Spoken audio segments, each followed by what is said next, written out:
Olá, boa noite. Ou boa tarde. Me confundo ainda. Boa tarde, tudo bem? Grande alegria de estar aqui novamente. Uma satisfação muito grande de poder dar continuidade a este estudo. Tá? Falarei isso também no próximo estudo, mas quero deixar registrado nesse aqui a minha gratidão a todos que me receberam em Trancoso, na Bahia. Neste fim de semana estive lá fazendo seminário e palestra. Amigos e pessoas que vieram também de Porto Seguro, Arraial da Ajuda e Eunápolis, entre outras cidades ali próximas, que prestigiaram o evento. Então foi muito bom, conheci muita gente, quebrei mais essa barreira que eu nunca tinha estado na Bahia. Foi realmente maravilhoso a forma como me receberam. Muito obrigado. Não me arrisquei, a Dênia pergunta se eu não me arrisquei em pratos típicos, até porque eu me tornei vegano. Então eu fui recebido pela Soninha lá, que tem um sushi, e ela fez uns pratos à base de arroz, macarrão de arroz, etc. Nada de origem animal. Então até nisso eles foram cuidadosos para que não houvesse problema nesse sentido. Boa tarde, então, companheiros, amigos e amigas da Rádio Amigo Espírita, vocês que baixam do SoundCloud também, muito obrigado. A Rita também colocando boa noite aqui. Estamos ficando malucos, Rita. Leva um tempo para acostumar. Certo? Então, boa noite a Socorro de Paulista, em Pernambuco. A Fênix também. Boa tarde, deixando aqui. Eu vou ficar alternando, mas não esquenta com isso não. A Estela Xavier de Blumenau, Santa Catarina, Celso Marques Gomes,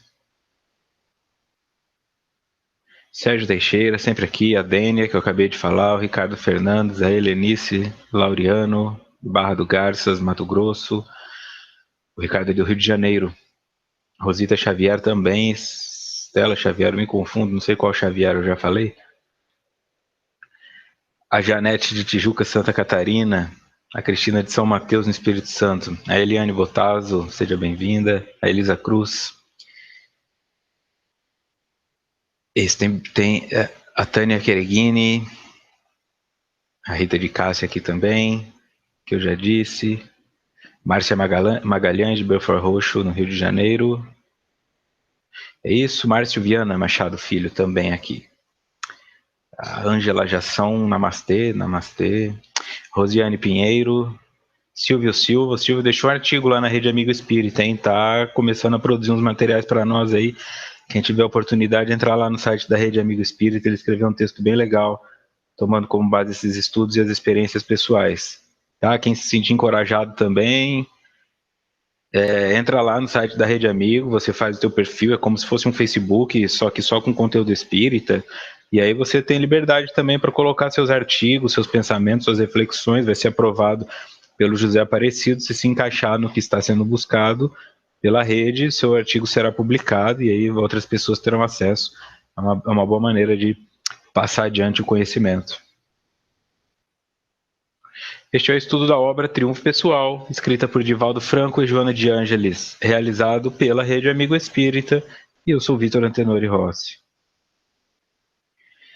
Este é o encontro de número 48. Estamos no capítulo 5.1, a conscientização dos arquétipos primordiais. Nós falamos de ânima e ânimos e tal, então nós vamos dar continuidade hoje, e aí na semana que vem termina, serão 4 partes. Ok? Vamos lá então. Seguindo direto no texto. O malogro de muitos relacionamentos na área da afetividade tem a sua psicogênese nesse comportamento desidentificado que existe entre os parceiros, que se sentem defraudados nas suas aspirações inconscientes de equilíbrio e complementação emocional.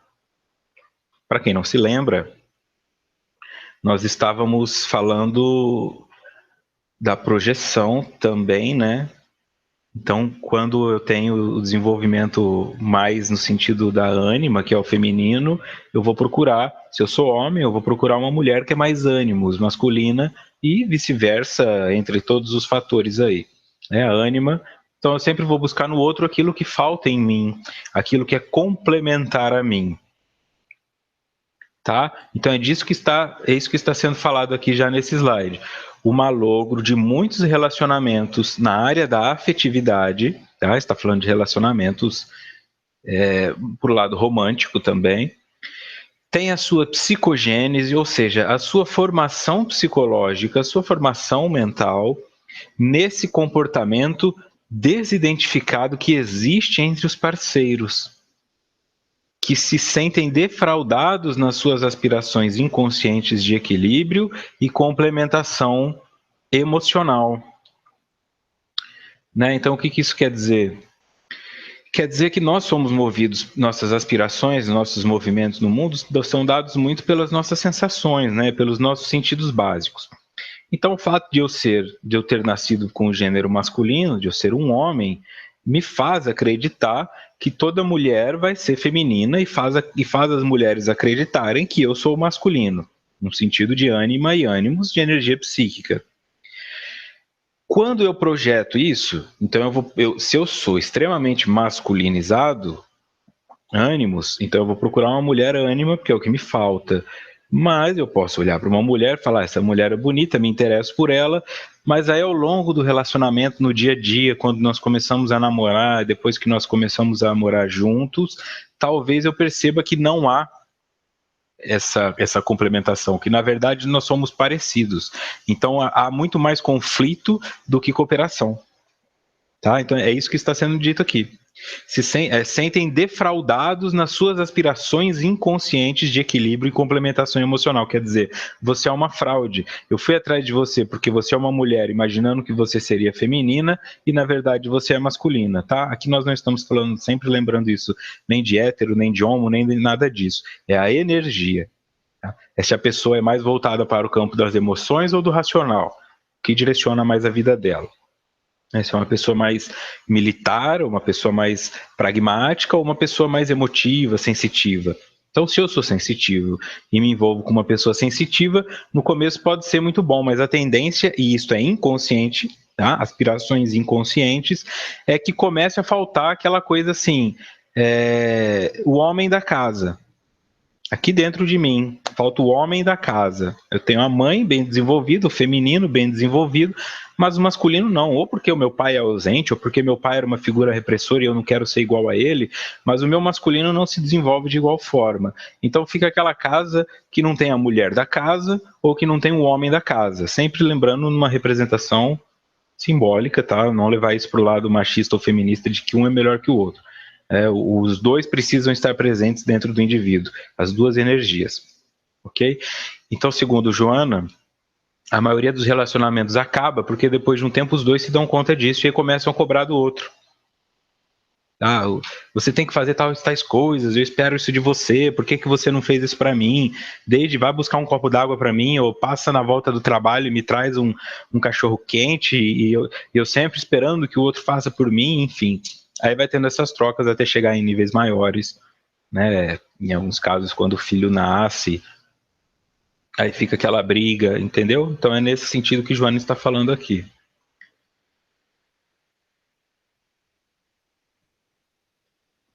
A parte de ânima e ânimos, ô Dani, ela pode ser vista em tudo, porque é o ser humano. O espírito, na verdade, que habita o ser humano. Pode se dar na relação sogra-nora, enfim, é sempre uma busca, né? Uma busca, mas aqui especificamente ela está falando de afetividade, mas você pode aplicar isso onde for. Okay, então, se eu tenho uma mãe que era muito masculina e um pai que era muito masculino e eles não se davam muito bem e eu fico sem essa figura feminina na minha vida, aí eu começo a namorar uma garota que a mãe dela é extremamente feminina, pode ser que eu comece a gostar mais da sogra do que da mãe. Não no sentido de que eu vou abandonar a minha mãe, mas eu gosto, prefiro ir almoçar lá no domingo, prefiro ir almoçar lá nos feriados, prefiro ficar na casa dela do que na da minha mãe, e aí eu vou achando porque eu preciso complementar. Esse é o ponto aqui. Se não há complemento, há conflito. E se há conflito, tende a piorar. Tá? Então é isso que Joana está trazendo nesse primeiro slide. A psicogênese, ou seja, começa aí. Tá? Então, do mesmo jeito que o movimento de buscar uma pessoa foi inconsciente, o movimento de brigar com ela acaba sendo. Ninguém vai brigar assim, você tem pouca ânima e eu preciso de ânima, então eu estou terminando com você. Não é isso. Mas pode ser coisas do tipo, você nunca chegou aqui com um bombom, você não me dá flor, você não fala nada de bonito para mim, você não me elogia. E é nesse sentido, tá? Eu vou começando a sentir falta do feminino e também porque ele não existe em mim, tá?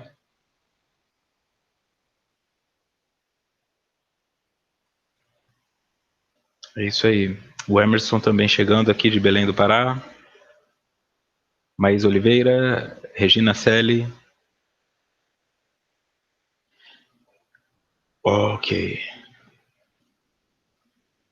Silvio Silva de Valença, ele que eu falei. Então vamos lá.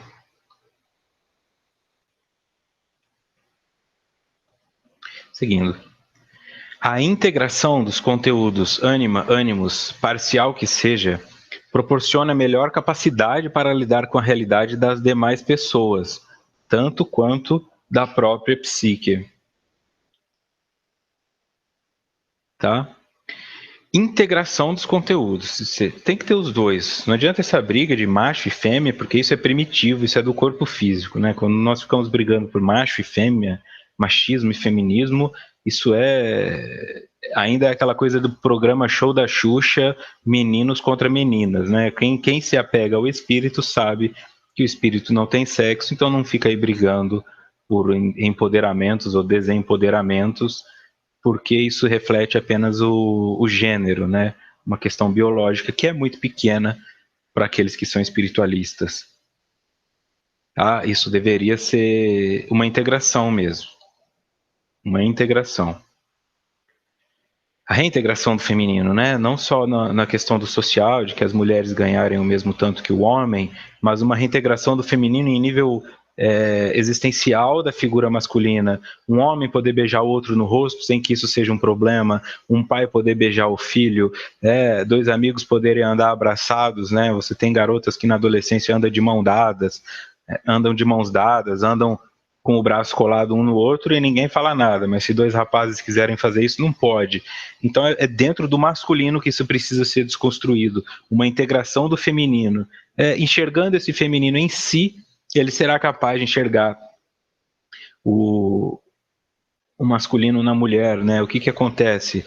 Quando o homem não enxerga o feminino em si, não deixa isso se desenvolver porque tem medo, porque isso é coisa de gay, porque isso não sei o quê, né? Como se também fosse ser um problema. Então ele fica esperando que alguém na sociedade faça esse papel, porque ele não pode fazer. Então quando ele fala a mulher tem que lavar a louça, a mulher tem que lavar roupa, a mulher tem que ficar em casa, é porque ele não quer fazer isso. Porque para ele isso é se colocar abaixo do que é necessário.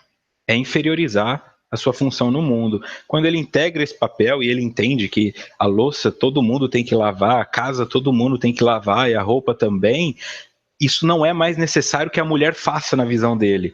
Então ele liberta a figura feminina dessa expectativa e não fica com um senso de inferioridade se ele tiver, por exemplo, que trabalhar para uma mulher, se a mulher ganhar mais do que ele dentro da casa. Isso se desconstrói, porque ele consegue enxergar outras necessidades para si e outras necessidades para o outro. Então a luta é muito mais internamente de permitir que os homens se relacionem efetivamente com outros homens, quebrando esse tabu da sexualidade, do que realmente empoderar o feminino, que não passa também, como eu sempre coloco aqui, de um grande número de homens que encarnaram mulheres, não sabem lidar com isso e agora estão querendo impor novamente a sua ditadura, que tanto tempo já durou. Só vou inverter a polarização e depois de um tempo teremos novos problemas. Tá? Então é aqui dentro, começa assim, se você é um homem, comece a trabalhar isso, né? Não tem problema nenhum, se você pode beijar a namorada do seu amigo no rosto, porque você não tem intenções sexuais com ela, então você pode beijar o seu amigo no rosto também, né? Sem que isso fique intenção sexualizada. E a mulher, ao mesmo tempo, não sentir-se inferiorizada nesse sentido, né? Não sentir que lavar a louça é uma situação inferior, porque lava a louça é quem tem o que comer, limpa a casa é quem tem onde morar, né? Acho que o problema seria brigar por um pedaço de papelão e depois sair no morro por um pedaço embaixo do viaduto. Se o outro não consegue enxergar esse movimento e te sobrecarrega com as funções, aí cabe um diálogo. Mas, na verdade, quem tá se prejudicando com isso é o outro, né? Porque toda essa louça que você deixa os outros lavarem nessa existência, você vai ter que lavar na próxima. E aí vai saber como a sua vida se dá, né?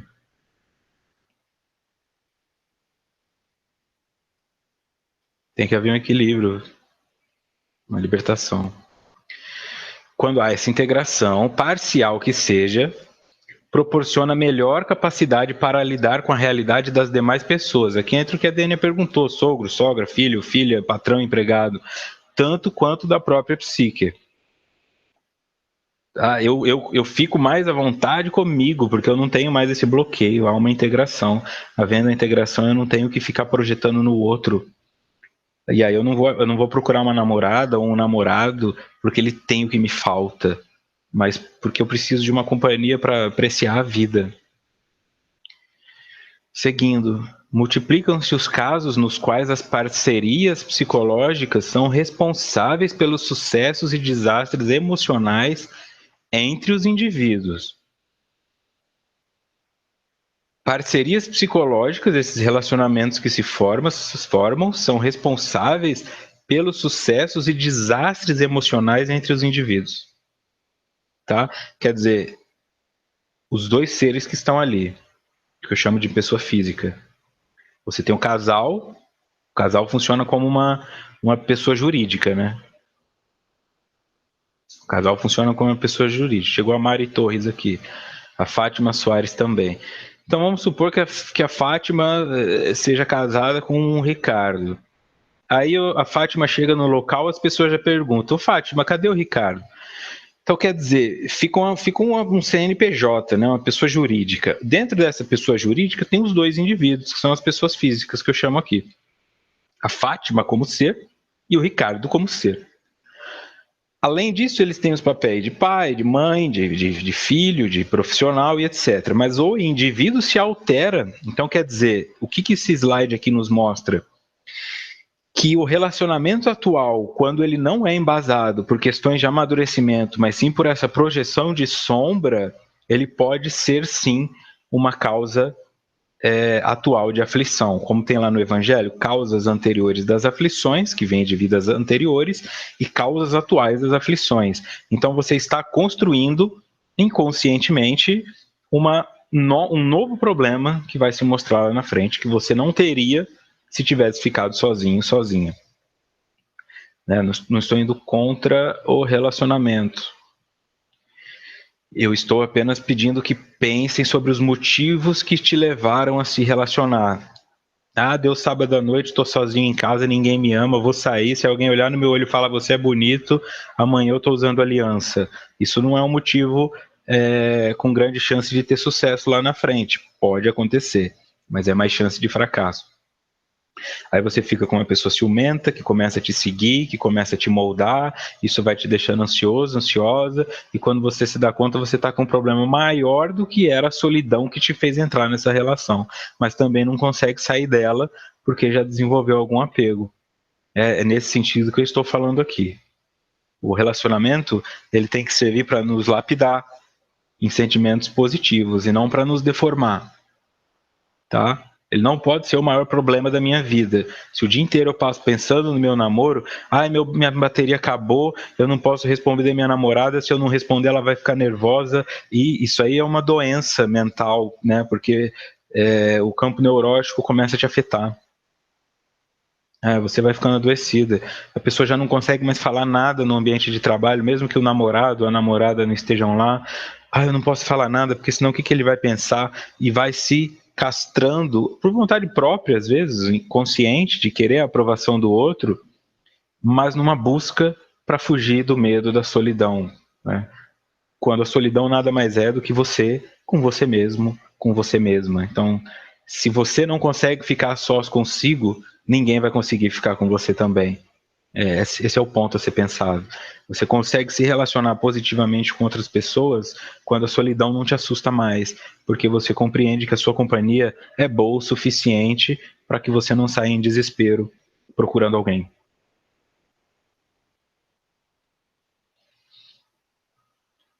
Vamos lá.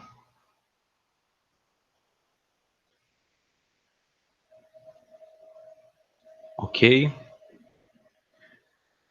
Então tem possibilidade de sucesso? Tem, quando dá certo é uma questão de sucesso, quando funciona para os dois, né? Então quando há essa integração de ânima com ânimos que vem de fora, costuma ser muito bom, mas é meio difícil de encontrar isso, porque nós somos, como eu disse, norteados pelos sentidos. Não é porque é mulher que é ânima, não é porque é homem que é ânimos, e aí é que o mundo vai se ajeitando do jeito que pode, né? Você tem um homem que na verdade depois se transforma em mulher, mas que é ânimos, e aí vai sendo tudo isso aí, tá? Sempre tem uma figura que vai fazer esse papel. O ideal é que nós sejamos essa figura. Seguindo, a conscientização da necessidade de conviver com pessoas que preencham as lacunas emocionais que existem na afetividade auxiliará com segurança os relacionamentos humanos exitosos. Conscientização da necessidade de conviver com pessoas que preencham essas lacunas, mas antes eu preciso saber qual é a minha lacuna. Qual é a sua lacuna? O que você está procurando no mundo? É este o ponto aqui. E o que você tem para oferecer para o outro? Então tem muito cara que se faz de romântico no começo, se mostrando todo sensível. Ah, gostei do seu cabelo, gostei da roupa que você está usando, né? Trazendo um conceito de ânima, e a garota está buscando isso, vai se apaixonando e depois ele se mostra ânimos. Né? Para de usar essa roupa, olha o que você está fazendo, para de falar com esses seus amigos e vice-versa. Tá? Então aí é que está o ponto. Nós temos que ser honestos desde o começo. Se eu sou um homem sensível, eu não tenho que ficar pagando de machão, de super masculino, testosterona pura. E se eu sou um testosterona pura, eu não posso ficar pagando de sensível, de compreensivo, porque isso vai gerar muito conflito na outra pessoa e em mim.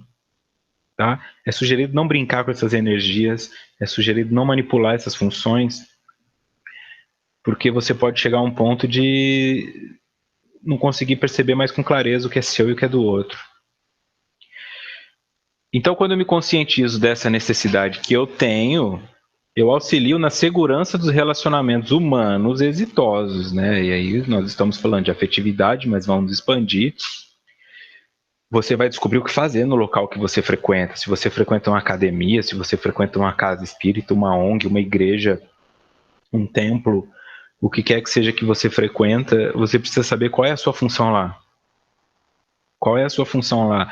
É um lado mais masculino, prático, eu vou ajudar na manutenção, se a lâmpada quebrar eu troco, se o chão ficar sujo eu varro, ou é um lado mais feminino, eu ajudo a cuidar das crianças enquanto está tendo palestra, ou então eu ajudo na área da criatividade, do marketing, assim, qual é o seu papel? Senão você vai lá querendo cuidar de criança e de repente tem que ficar varrendo o chão. Não gosta, vai embora. Ou quer lá arrumar a parte, varrer o chão, arrumar as cadeiras, mas tem que ficar cuidando de criança, não aguenta, vai embora. Por isso é importante se conhecer. Saber o que você tem para dar para o outro e saber o que você espera do outro. Aí você aumenta a chance de que o relacionamento dê certo. A Eliane pergunta. A Maís pergunta se seria, afirma que seria enganar o outro, mas é sempre assim, eu só dou o que eu tenho, né? Para que eu engane você, primeiro eu me enganei. Primeiro eu me enganei, porque eu primeiro estou dizendo assim, eu preciso levar uma pessoa para a cama. Só que se eu for o que eu sou, ninguém vai querer ir para a cama comigo. Então, quer dizer, já tem uma rejeição aí. Se eu tenho que mentir, mesmo que seja só para levar uma pessoa para a cama no fim da noite, eu já estou me rejeitando. Tá? Porque eu posso fazer isso sendo quem eu sou. Eu posso fazer isso sendo sensível. Dificilmente um sensível vai querer levar alguém para a cama assim, né? Tem mais coisa envolvida. Mas eu posso fazer isso sendo sensível e eu posso fazer isso sendo testosterona pura. Tem público para tudo. Só que as pessoas elas ficam mentindo umas para as outras, nós vamos mentindo uns para os outros, e aí fica esses relacionamentos infelizes. As pessoas que serviriam umas para as outras estão com as pessoas erradas, porque se iludiram no começo e não percebem isso, tá? Então, deveria haver um novo olhar sobre isso aí. A Eliane pergunta, não devemos ser completos em si e somente dar ao outro o que temos em excesso? Quando nós somos completos, não há excesso, porque não tem espaço para o excesso, compreende? Eu não tenho como dar ao outro, eu dou a mim porque eu já sou completo, então eu dou ao outro o que ele precisa. Eu sendo completo, eu tenho o masculino e o feminino. Se você precisa do masculino, eu tenho o feminino para te dar. Se você precisa do feminino, eu tenho o feminino para te dar. Mas não que se trate de um excesso, porque a completude é uma satisfação. Tá? E não é coerente que um espírito que alcance a plenitude seja um acumulador, porque alcançar a plenitude implica desapego. Então seria um paradoxo. Um espírito superior que fica guardando coisas para daqui a pouco. Isso não vai acontecer. Porque só fica superior quem aprende a viver com o aqui e agora. Quem não fica se planejando para o amanhã porque tem fé. O Bruno chegando aqui também. Daniela Magalhães. A Helenice pergunta se é normal a dificuldade de se descobrir. Descobrir qual a sua utilidade. É normal. É normal, por isso que nós precisamos de tantas ferramentas, por isso que esses estudos se arrastam tanto, né? Já estamos aqui no 48, afinal são 48 horas para lermos 5 capítulos, então quer dizer, não é fácil. E o livro de Joana não é um livro de aprofundamento, o livro de Joana é uma coletânea superficial de temáticas de psicólogos e outros autores, então não é um aprofundamento. Se nós estivéssemos estudando Jung, por exemplo, diretamente, em 48 estudos nós não chegaríamos no capítulo 5. Tá? Então, quanto mais ferramentas eu dispuser, melhor para mim. De meditação, de relaxamento, de terapia, né, de contato com carência das pessoas, de me colocar voluntariamente no mundo para ajudar e ser ajudado. Quanto mais eu fico em casa só lendo o livro, vai ser mais demorado, assim. A potência é a mesma para todos, né? O quanto ela se manifesta depende de quanto de energia você está disponibilizando para o seu crescimento e o quanto de avareza energética você tem, né? Deixando sempre para amanhã as questões que poderiam te fazer melhor. Mas ninguém faz isso com facilidade, tá bom? Nem mesmo nós, que somos terapeutas, fazemos isso com facilidade. Quem fala que faz isso com facilidade é quem eu sempre digo aqui. São autores de livros de autoajuda que em 100 páginas dizem que vão resolver a sua vida, mas que estão atolados na própria.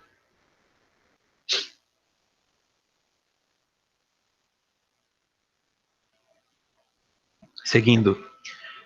Enquanto a alma encontra-se encarnada, projeta a persona, responsável pelo ego, sendo que o self constitui a individualidade imortal. Enquanto a alma encontra-se encarnada, projeta a persona, a imagem, que é responsável pelo ego, daquilo que você pensa ser, gostaria de ser, acredita que será aceito pela sociedade. A tua persona, ela é o bonzinho, ela é o vilão, mas ela é sempre uma caricatura, né? Um desenho animado, assim. Ou é muito maravilhoso, muito perfeito, nunca fala um palavrão, nunca fica triste, ou então só fala palavrão, nunca tá feliz. Tá? E aí vai sendo o pai maravilhoso, a mãe maravilhosa, a persona pode ser um papel social que você executa. Nós já aprofundamos na persona em outros estudos, por isso que eu não vou entrar muito nisso, mas só lembrando em cima desse ponto. Sendo que o self constitui a individualidade imortal. Então, o que Joana está dizendo aqui? O encarnado acaba sendo movido pelo ego e pela persona, que são partes do todo, e se esquece do todo que é o self, a individualidade imortal, portanto, o espírito. Quando eu sou o espírito, eu sei com clareza o que eu estou buscando aqui. Eu sei se eu sou emotivo, se eu sou racional. As pessoas já me deram esse feedback. Elas vão falando para você. o Márcio, por exemplo, né? Não estou dizendo que ele seja, estou pensando, por exemplo, aqui. Ah, Márcio, você é muito pragmático, você é muito metódico. Ou então, ah, Márcio, você é muito sensível, você se apega demais. Então ele vai fazer essa leitura e vai perceber onde ele tem muito e onde ele tem pouco. E ao invés de procurar isso na namorada, em alguma outra relação, ele vai tentando construir isso em si mesmo, conscientemente. Mesmo que ele encontre uma namorada que tem isso, ele não vai colocar para ela que ela tem que cuidar dele como se fosse uma mãe, né? Mas ele vai usar a experiência dela para aprender. Tá? Então isso na prática é como aquele cara que nunca cozinhou, porque ou tinha uma diarista que cozinhava, ou a mãe cozinhava, aí ele se casa, só que ele faz um movimento de chegar para a esposa dele e falar: me ensina a cozinhar. Depois de um tempo ele está cozinhando sem precisar dela. Me ensina a lavar roupa e vice-versa, porque nós somos criados nesse mundo, né? De homens fazem isso, mulheres fazem aquilo. Aí ele ensina ela a trocar pneu e aí eles vão se complementando até que chega um ponto que se um dos dois desencarnar ou se o relacionamento acabar, ele aprendeu a cozinhar, ele aprendeu a lavar roupa, ela aprendeu a trocar pneu, ela aprendeu a trocar lâmpada e aí os dois vão se complementando até não precisarem mais de uma outra figura que faça esse papel. A Rita compartilha uma mensagem aqui. Só é solitário quem não é solidário. Exatamente. Trabalho voluntário é uma ótima ferramenta para conservar a saúde mental, diz aqui o Márcio Machado. Sim, porque eu estou o tempo todo entrando em contato com as minhas dificuldades, né? Eu acho que eu estou indo lá fazer o bem, as pessoas não aceitam o bem como eu gostaria, e eu vou entrando em contato, talvez eu seja egoísta, talvez eu seja orgulhoso, talvez eu sou solidário até a página 2, talvez eu sou solidário só com quem é negro, só com quem é branco, só com mulher, e aí eu vou me descobrindo na minha sombra. Janaína Bittencourt, chegando aqui. Valéria Rosa dos Santos também. Ederson Caetano. Sejam bem-vindos, bem-vindas. Tá ok? Seguindo. Ao introjetar o conhecimento em torno das aspirações e objetivos existenciais, o ser enriquece-se enfrentando, além dos arquétipos ou imagens primordiais, todos aqueles incontáveis do seu dia a dia, no processo de amadurecimento e de desenvolvimento psicológico. Ao introjetar o conhecimento em torno das aspirações e objetivos existenciais, ou seja, da existência do espírito e não materiais, e não do corpo físico, e não macho e fêmea. O ser enriquece-se enfrentando, além dos arquétipos ou imagens primordiais, porque eu desconstruo a figura de Deus como homem, eu desconstruo a figura da natureza como mulher, e eu vou construindo figuras neutras, assexuadas, despolarizadas. Todos aqueles incontáveis arquétipos e imagens do seu dia a dia no processo de amadurecimento e de desenvolvimento psicológico. Então, o segredo está em introjetar o conhecimento baseado no que o meu espírito precisa, né? Como se fosse um soro. Como se fosse um soro que você vai pôr intravenoso. Então você vai injetar, né? Você vai introjetar no teu espírito conhecimento, ao invés de ficar aí buscando recursos para ser um homem mais macho, para ser uma mulher mais fêmea, você vai buscando ser um espírito mais integrado, mais conectado com o todo, do que ficar preocupado em desenvolver a sua aparência física, né? Não para relaxar também, não vai virar uma desdentada, um desdentado descabelado, não é nesse sentido. Mas você não fica gastando tanta energia e tanto tempo para se construir como ser humano, mas sim para se melhorar como ser existencial, eterno. Tá bom? Hoje tá bom aqui, hein? Hoje tá virando um grupo de ajuda mútua, em todos os sentidos. Eu falo, vocês que não estão aqui, ó, no chat, vêm participar. Vem experimentar uma vez. Tá bom? Sim. Podemos sentir solidão, mas não deixar essa solidão nos consumir a ponto de isolar. Sendo solidários, sabemos controlar a solidão. Aí. A Dênia dizendo que é bem egoísta e ficando triste com isso. Levanta a cabeça e vamos trabalhar. Tá bom? Então aí, ó, o pessoal participando bastante para vocês que estão de fora verem aí, ó. É isso aqui que acontece. Muita coisa. Tá bom? Então vem aqui participar, o sorrisão do Sérgio aqui, ó. Nosso moderador.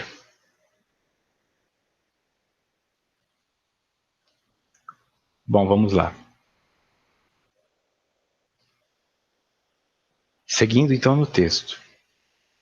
A imaginação ativa, examinando as ocorrências oníricas e relacionando-as com os acontecimentos do passado, próximo ou remoto, liberará parte do inconsciente pessoal, que ampliará o campo da razão e da lógica na consciência para novas afirmações e conquistas.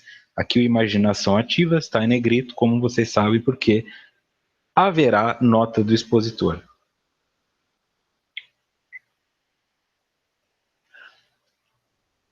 Examinando as ocorrências oníricas. Bom, eu vou ir para a imaginação ativa e depois eu volto aqui para que nós possamos ler isso com mais clareza. Nota do expositor no livro O Homem e seus Símbolos, no capítulo O Self, símbolo da totalidade, Marie-Louise von Franz traz o seguinte: imaginação ativa é uma certa forma de meditar com o auxílio da imaginação, e em cujo processo pode-se entrar deliberadamente em contato com o inconsciente, estabelecendo uma relação consciente com os seus fenômenos psíquicos. A meditação torna-se a experiência solitária de um indivíduo livre, isto é, o oposto de uma tentativa dirigida para dominar o inconsciente. A imaginação ativa não é um termo criado por Jung, mas é um método aplicado por Jung. Marie-Louise von Franz, como estudiosa de Jung e estudou com Jung, trouxe essa temática. Então nós vamos mais para frente para depois voltar, para ver o que Jung tem a dizer sobre a imaginação ativa. No livro A Natureza da Psique, capítulo 8, Considerações sobre a natureza do psíquico, Jung traz o seguinte, nota do expositor. Observei muitos pacientes cujos sonhos indicavam rico material produzido pela fantasia. Estes pacientes também me davam a impressão de estarem literalmente cheios de fantasias, mas incapazes de dizer em que consistia a pressão interior. Por isto, eu aproveitava uma imagem onírica ou uma associação do paciente para lhe dar como tarefa elaborar ou desenvolver estas imagens, deixando a fantasia trabalhar livremente. De conformidade com o gosto ou os dotes pessoais, cada um poderia fazê-lo de forma dramática, dialética, visual, acústica ou em forma de dança, de pintura, de desenho ou modelagem. O resultado dessa técnica era toda uma série de produções artísticas complicadas, cuja multiplicidade me deixou confuso durante anos, até que eu estivesse em condição de reconhecer que este método era a manifestação espontânea de um processo em si desconhecido, sustentado unicamente pela habilidade técnica do paciente, e ao qual, mais tarde, dei o nome de processo de individuação. Estas experiências e reflexões levaram-me a reconhecer que existem certas condições coletivas inconscientes que atuam como reguladoras e como estimuladoras da atividade criadora da fantasia e provocam as configurações correspondentes, utilizando-se do material consciente já existente para este fim. Elas se comportam exatamente como as forças motoras dos sonhos, razão pela qual a imaginação ativa, nome que dei a este método, substitui também os sonhos até certo limite. Graças à imaginação ativa, podemos fazer a descoberta do arquétipo sem precisar de recuar e mergulhar na esfera dos instintos, o que nos levaria a um estado de inconsciência, onde é impossível qualquer conhecimento, ou, pior ainda, a uma espécie de substitutivo intelectualista dos instintos. Eu li tudo de uma vez, mas agora nós vamos parte a parte aqui. Tá? Então, começando pela Marie-Louise. Imaginação ativa é uma certa forma de meditar com o auxílio da imaginação, e em cujo processo pode-se entrar deliberadamente em contato com o inconsciente, estabelecendo uma relação consciente com seus fenômenos psíquicos. Então funciona como uma visualização. A fantasia, segundo Jung, isso ele fala em outros textos, a fantasia, ela se perde em desconexões irrealistas. E a imaginação, ela pode ser controlada e tem relação com coisas reais. Tá? Por isso, aqui está sendo colocado que eu deliberadamente entro em contato com o inconsciente pela imaginação. E aí eu torno consciente os seus fenômenos psíquicos, que até então estavam me norteando sem que eu quisesse, conscientemente. Que é o que me fazia desistir das coisas, que é o que me fazia brigar falando que eu nunca mais ia brigar, que é o que me fazia falar palavrão sendo que eu prometi que eu não ia falar, eu desisti da dieta e assim sucessivamente. Eu vou compreendendo por quê. A meditação torna essa experiência solitária de um indivíduo livre, isto é, o oposto de uma tentativa dirigida para dominar o inconsciente. Então, ao invés de eu me manifestar num sentido de dominar o inconsciente, eu permito que ele flua. Então, essa imaginação ativa, ela funciona permitindo que o indivíduo em estado de consciência vá permitindo que a sua mente construa as imagens, tá? Então, você deita aí na sua cama, quanto mais silencioso for o local, melhor. Quem já tem muita experiência em meditação não tem problema com estímulos externos, mas se você está começando, é sugerido colocar tirar a luz, deixar uma luz bem fraquinha ou escura, né? Não pode dormir. Colocar uma música de fundo ali, se você puder, se não conseguir colocar música é até melhor. E aí você fecha seus olhos e deixa sua mente começar a mostrar as imagens. Jung diz que no começo nós vamos pensar que isso não tem nada a ver, que é criação da nossa mente, que isso não vai levar a lugar nenhum, mas que quem consegue vencer esse medo e vai alcançando patamares cada vez maiores. Então a sua imaginação vai te mostrar locais, tá? Ele dá uma ideia para ajudar nisso aí. Você pega, por exemplo, uma imagem que você veja na internet. Ah, tem lá uma foto bonita de uma árvore com um lago. Você fica olhando para aquela imagem, olhando, até se ver naquela imagem. E aí, estando naquele lago, o que você faria? Você pode subir na árvore, você pode mergulhar no lago, você pode ir além do horizonte daquela imagem e começar a ver coisas que não existiam. E é nesse sentido que você vai entendendo como funciona o seu inconsciente. As imagens que vão aparecendo ali. Se vai aparecer um coelho, se vai aparecer uma vaca, se vai aparecer um pinheiro, se vai começar a chover, você simplesmente deixa ir acontecendo. Por isso que não é uma tentativa dirigida, mas é aqui, ó. A experiência solitária de um indivíduo livre. Você pode ir para onde você quiser. Porque pode te levar, por exemplo, para uma experiência afetiva, pode te levar para uma experiência sexual. De repente você beija alguém, de repente você abraça alguém, aí a sua mente vai querer bloquear. Não, mas você é casado, você não tem que ficar beijando outra mulher no seu sonho. Mas é a diferença da fantasia. É o que a sua mente quer te mostrar. É o que o teu inconsciente guarda. Então, quando isso aparece, vai ficando mais fácil para você, tá?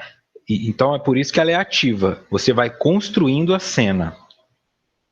E segundo Jung, ele percebeu nos pacientes dele que aqueles que trabalhavam muito pela imaginação ativa sonhavam menos. Por quê? Porque o inconsciente não tem tanto o que conversar. Então seria como se você chamasse o seu inconsciente para conversar enquanto você está consciente, ao invés de deixar ele vir falar quando você está inconsciente, que é isso que está no último slide que nós vamos voltar a ver. Você não sabe muito bem o que está acontecendo ali, então não te ajuda muito. Você volta de um sonho sem entender nada. Se você não faz terapia e tem alguém para te ajudar a interpretar esse sonho, fica difícil. Quando você faz isso conscientemente, não. Você vai permitindo que aquilo aconteça, tá? Então, quando você trabalha desse jeito, ele traz também relatos da experiência dele, que se você pega uma imagem, às vezes você tem um quadro aí na sua casa, que você sempre olha para ele, mas só olha para ele, entra nele, vai lá dentro, vê o que tem lá, do que é feita aquela parede daquela casinha, né? O que aquelas crianças estão brincando, brinca com as crianças. Quando você volta, a imagem sempre é a mesma. Essa é a diferença da fantasia. Então, se de repente você entra naquele quadro, esse quadro te leva a uma casa, você abre a casa e tem um cachorro com raiva e você volta, se você voltar depois nessa imagem, o cachorro continua lá, tá? Porque está lá, está no seu inconsciente e você vai ter que ultrapassar esse cachorro, lidar com esse cachorro para descobrir o que tem dentro daquele quarto. Funcionaria como um Cerberus, aquele cachorro de 3 cabeças que guarda. Tá, que no filme do Harry Potter, por exemplo, guarda a pedra filosofal, mas ele pode ser guardião de qualquer situação, até do inferno, no simbolismo. E aí você vai entrando em contato com seus medos. Tá? Ali pode ter um abusador, ali pode ter um vampiro, ali pode ter uma bruxa, aí os seus arquétipos vão aparecendo, mas você está consciente, você não está hipnotizada, não está hipnotizado, você não está sob efeito de droga, de nada, você está consciente ali, pode sair a hora que quiser e pode ir a hora que quiser. O Bruno fez isso e se viu fora do corpo, então aí ele volta, depois de um tempo ele vai criando coragem, você sempre dá um passo a mais, né? Não precisa ir no seu limite, porque você está enfrentando figuras que foram recalcadas, arquetípicas, que te causam pavor. É natural que você volte, mas é importante torná-las conscientes, né? Com a terapia é muito mais válido, não tenha dúvida disso. Muitas vezes uma imagem se transforma em outra, diz a Elisa Cruz. A Estela diz que na terapia levou os sonhos dela e a analista está feliz porque ela já está interpretando melhor os sonhos. A Maria Emília também chegou aqui, diz que fez isso e no início era difícil de ver algo. No segundo dia conseguiu ver um jardim e algumas coisas que estavam nele. Pedrina Carvalho chegando aqui também. Tá? Vamos voltar ali agora. Nós vamos voltar, dar um passo atrás para depois dar 2 à frente. Voltando em Joana. A imaginação ativa, examinando as ocorrências oníricas, ou seja, dos sonhos, e relacionando-as com os acontecimentos do passado, próximo ou remoto, ou seja, distante, liberará parte do inconsciente pessoal, que ampliará o campo da razão e da lógica na consciência para novas afirmações e conquistas. Então, essa imaginação ativa que ela fala aqui é esta técnica de Jung, por isso que no livro está em itálico. Tá bom? Porque você vai relacionando ela com acontecimentos do passado. Você fala, mas quem que é esse cara? Por que tem um monstro aqui? Por que tem um cara bravo comigo? Por que eu tô tomando chicotada? Você vai indo, né? E vai permitindo entender o que está registrado e o que foi apagado da sua mente, torna isso consciente. É uma parte do inconsciente pessoal, como ela coloca aqui. Claro que não vai ser tudo, mas pelo menos isso para de te dominar depois que você se torna consciente. E aí agora, entrando de novo no Jung, já mais conscientes do que se trata. Observei muitos pacientes cujos sonhos indicavam rico material produzido pela fantasia, tá? A fantasia que eu falei aqui. Estes pacientes também me davam a impressão de estarem literalmente cheios de fantasias, mas incapazes de dizer em que consistia a pressão interior, porque eram fantasias. Estou vendo um monte de coisa, mas eu não sei qual o sentido disso. Por isso, eu aproveitava uma imagem onírica ou uma associação do paciente para lhe dar como tarefa elaborar ou desenvolver estas imagens, deixando a fantasia trabalhar livremente, até que ela se transformasse em uma imaginação.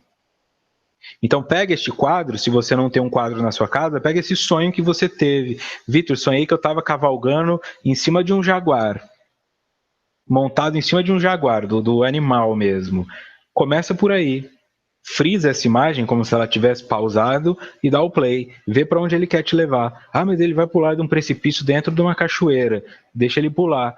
E aí você vai vai permitindo que essa fantasia vá acontecendo e aos poucos ela vai se transformando em imaginação.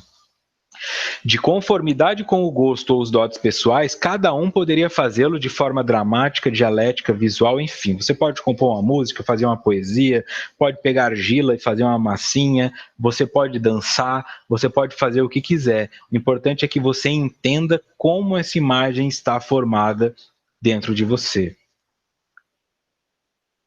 O resultado dessa técnica era toda uma série de produções artísticas complicadas, cuja multiplicidade me deixou confuso durante anos. Porque eram imagens sem formas, eram imagens desconstruídas. Às vezes eu não sei desenhar, eu quero desenhar e fico horroroso. Então é nesse sentido que ele está dizendo. Não era muito claro nem para ele. E ele ficou por vários anos até compreender isso. Até que eu estivesse em condição de reconhecer que este método era a manifestação espontânea de um processo em si desconhecido, portanto inconsciente, sustentado unicamente pela habilidade técnica do paciente, e ao qual mais tarde dei ao nome de processo de individuação. Porque ele vai se colocando no mundo, o que ele tem guardado dentro dele passa a existir. Ele vai se transformando em indivíduo porque ele se separa do outro. Estas experiências e reflexões levaram-me a reconhecer que existem certas condições coletivas inconscientes que atuam como reguladoras e como estimuladoras da atividade criadora da fantasia e provocam as configurações correspondentes, utilizando-se do material consciente já existente para este fim.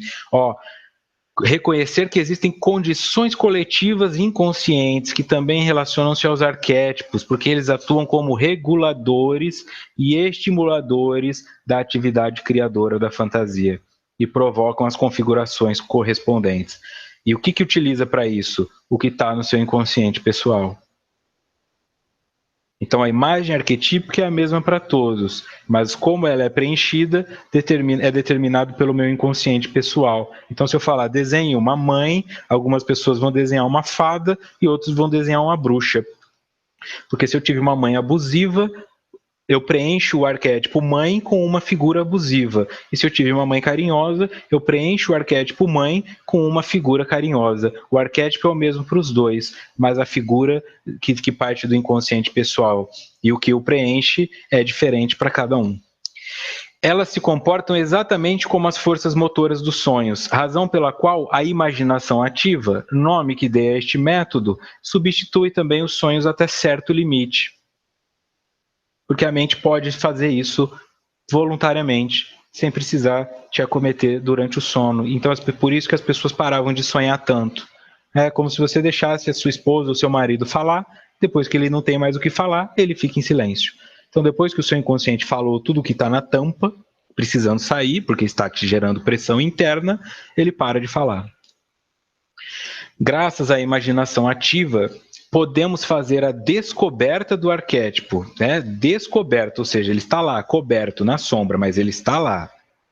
Sem precisar de recuar e mergulhar na esfera dos instintos, sem que eu precise ficar extremamente bravo no trânsito, sem precisar de hipnose, sem precisar de droga, sem precisar perder o controle, sem precisar chegar a 30 quilos acima do peso para perceber que eu tenho uma compulsão alimentar vinda da ansiedade, o que nos levaria a um estado de inconsciência, onde é impossível qualquer conhecimento, porque eu não sei o que está me movimentando a fazer isso. Eu sei que eu quero comer o bolinho, mas eu não sei por quê. Eu sei que eu não consigo ir para academia, mas eu não sei por quê. Eu sei que eu não quero bater no meu filho, mas eu não sei por que eu bato. Ou pior ainda, há uma espécie de substitutivo intelectualista dos instintos. Como se nós pudéssemos depois falar, eu faço isso porque o meu instinto é esse, né? Como na verdade o instinto não pode ser intelectualizado. Então essa foi a proposta dele com a imaginação ativa. Tá bom? Deixa eu voltar aqui antes de nós encerrarmos.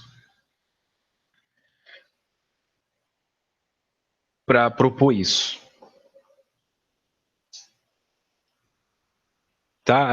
O Bruno coloca aqui o Caminho dos Sonhos. Tem um Caminho dos Sonhos da Marie-Louise von Franz, mas ela também escreve no livro cadê? O Homem e Seus Símbolos. Ela tem vários. Todos os sonhos estão relacionados ao nosso inconsciente? Sim. Segundo essa teoria, sim. Por isso são sonhos. É um misto de fantasia com imaginação. O que eu vi, o que eu projetei, ele vai se montando. Então, quanto mais eu transformo isso em consciente, mais as figuras começam a fazer sentido. Então, esse é um treinamento, tá? Coloca, por exemplo, se você tem dificuldade com alimentação, se você tem dificuldade com algum vício, então imagina lá, Vitor, eu sou viciado em chocolate. Imagina uma barra de chocolate. Eu sou viciado em cigarro. Imagina um cigarro aceso. Só imagina, como se fosse uma foto, tá? E aí vai indo. O que acontece enquanto esse cigarro queima? Você aparece lá para fumar? E depois que você fuma, para onde vai essa fumaça? Sua mente vai começar a te guiar. No começo não vai fazer sentido, vai parecer que não está indo para lugar nenhum, mas vai deixando. Vai deixando. Faz isso todo dia, faz isso de 2 em 2 dias, faz isso quanto você puder. E aí, se você já faz terapia, teu terapeuta vai adorar que você esteja fazendo isso.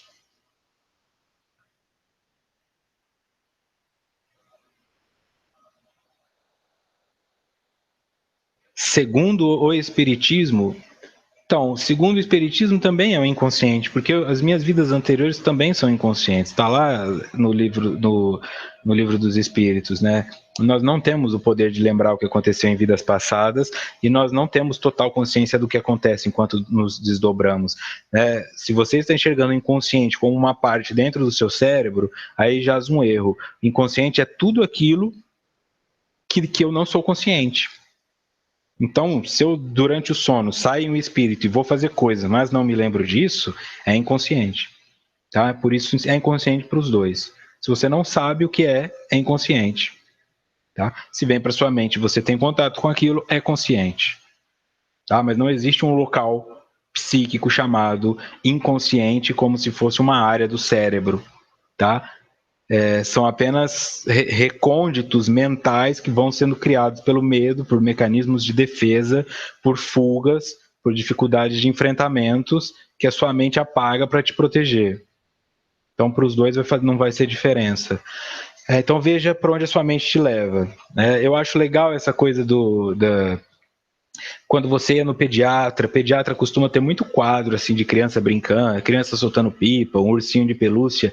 Tenta lembrar dessas imagens, principalmente as da sua infância, e traga esses quadros e entre neles. E veja onde isso vai te levando. Tá? Chegará um ponto em que... A Márcia pergunta se quem faz terapia cognitivo-comportamental pode fazer essa técnica. Eu não sei, Márcia, porque alguns comportamentalistas não acreditam sequer em memória, que sai inconsciente. Tá? Quando entra a parte cognitiva, tem, mas não posso dizer todos são assim. Tem os ortodoxos, tem os liberais, tem os psicodinâmicos, que vão alterando entre as coisas, que são mais holistas, mas difícil. Behaviorista eu sei que não, mas cognitivo-comportamental vai de cada terapeuta. Tá? Porque, como eu disse, alguns não acreditam nem em memória. Para eles é tudo em torno de condicionamento. Eu me condiciono aquilo, por isso eu lembro daquilo e faço aquilo de novo. Mas não que exista uma memória. Portanto, pensar em reencarnacionismo é praticamente impossível, espiritualidade, tudo isso aí é muito difícil na TCC ser bem visto. Tá? Você vai encontrar mais abertura para isso na gestalterapia, na psicologia analítica, na psicanálise, no Reichiano, no Kleiniano, no Lacaniano e por aí vai. Tá bom? Então, se você tem sonhado demais, tente esse treinamento e você vai perceber que a sua mente vai começar a falar um pouco menos, tá? Vai se sentir mais acolhida, tá bom? Então, fica essa mensagem aí da imaginação ativa. Agora sim. Próximo encontro no dia 30, encerraremos o capítulo 5.1, a conscientização dos arquétipos primordiais, parte 4. Certo? Muito obrigado, então, a todos vocês que acompanharam pela Rádio Amigo Espírita, vocês que fazem tornam isso aqui possível, estão aqui contribuindo. Às 18h45 começaremos o estudo do autodescobrimento. Também gostaria de lembrá-los que sexta-feira agora, dia 26 de agosto e no dia 27 de agosto, estarei em Governador Valadares, fazendo palestra na sexta e seminário no sábado, tá bom? Tem mais informações na minha página no Facebook. Então, já estive lá no passado. Será um prazer revê-los. Será um prazer estar aí novamente. Muito obrigado à Rede Amigo Espírita pelo espaço cedido. A vocês que acompanham só esse estudo, uma ótima noite, uma ótima semana. E a vocês que acompanham os dois, vão lá tomar sua água, tomar o seu café, fazer sua imaginação ativa e daqui a pouco nos encontramos, tá bom? Um grande abraço e muita paz.